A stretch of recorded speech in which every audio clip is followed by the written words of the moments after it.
Hey, what's up everyone? Welcome back to yet another episode of the Dark Souls 2 full game walkthrough. This time we'll be heading into the Grave of the Saints, somewhat of an optional area, but of course I am covering everything in this guide. It's almost guaranteed that literally the moment you step in here, you're going to get summoned into someone else's world, and they will try to kill you with PvP, and they have all of the odds against you because pretty much everything in here will attack only you and not them. No big deal. Just get through it. And let's go ahead and find all of the hidden stuff. There's not too many crazy items in this area. Small, smooth and silky stone over here in the corner. Oh, crap. My whip is at risk. I really wish I could use a whip for most of the combat in the PvE because the whip is really cool, but they made it break so easily. I'm so sad. Anyhow, there's a bridge over here. You can put a Pharaoh's... By the way, don't use your Pharaoh's Lockstones on pretty much any of this stuff unless you plan on staying here for a long time and just PvPing, because most of it is just traps that'll affect not only you, but the other people.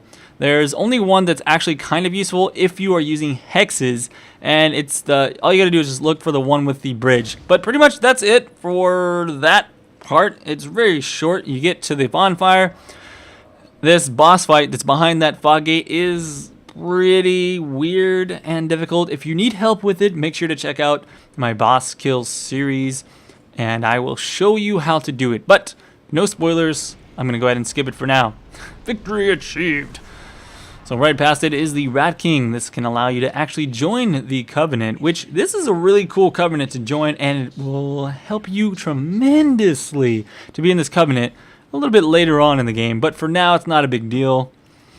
I'm going to enter it. It's fun to do some PvP. It's kind of like the Belfry PvP. You kind of, rather than invading other people, you force people to invade you, whether they want to or not. It's kind of weird. But it's cool because you can set up the little traps and you can make all the enemies attack them.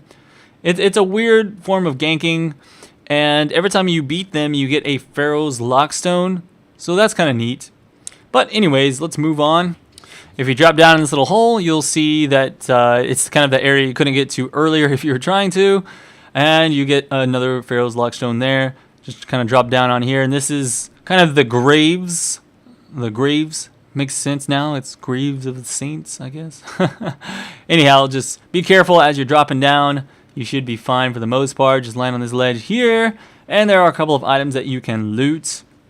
A couple things you would not have been able to get to if you had not gone through that boss fight earlier. The rest of it is something you can get to just from dropping down into the pit as normal. So there is a basilisk that is on that bridge. You'll see him jump off there. He's easier to get to if you actually come in from the other direction.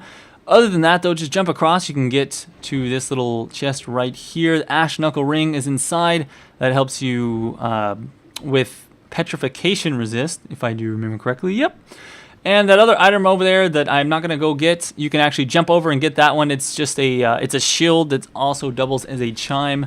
Doesn't have the best cast speed or damage, so even if you are a faith user, honestly don't know why you want to use it, other than the fact that it kind of looks cool, I guess. I have seen some people use it, but it's not the most optimal item. Now here, you just kind of have to wait a little bit. These guys will come at you one at a time. If you try and run in there, you'll get a little bit surrounded. There is a great heal, good thing to have if you are a faith user, of course. That's about it, I think. So let's head into here. And what you'll notice is that if you continue on, we'll actually make our way to this area here. If you play Dark Souls 1, this might look a little bit familiar. It's kind of like Blighttown 2.0, in fact. So, yeah, that's pretty much what this place is. It's Blighttown 2.0. Holy crap, it sucks.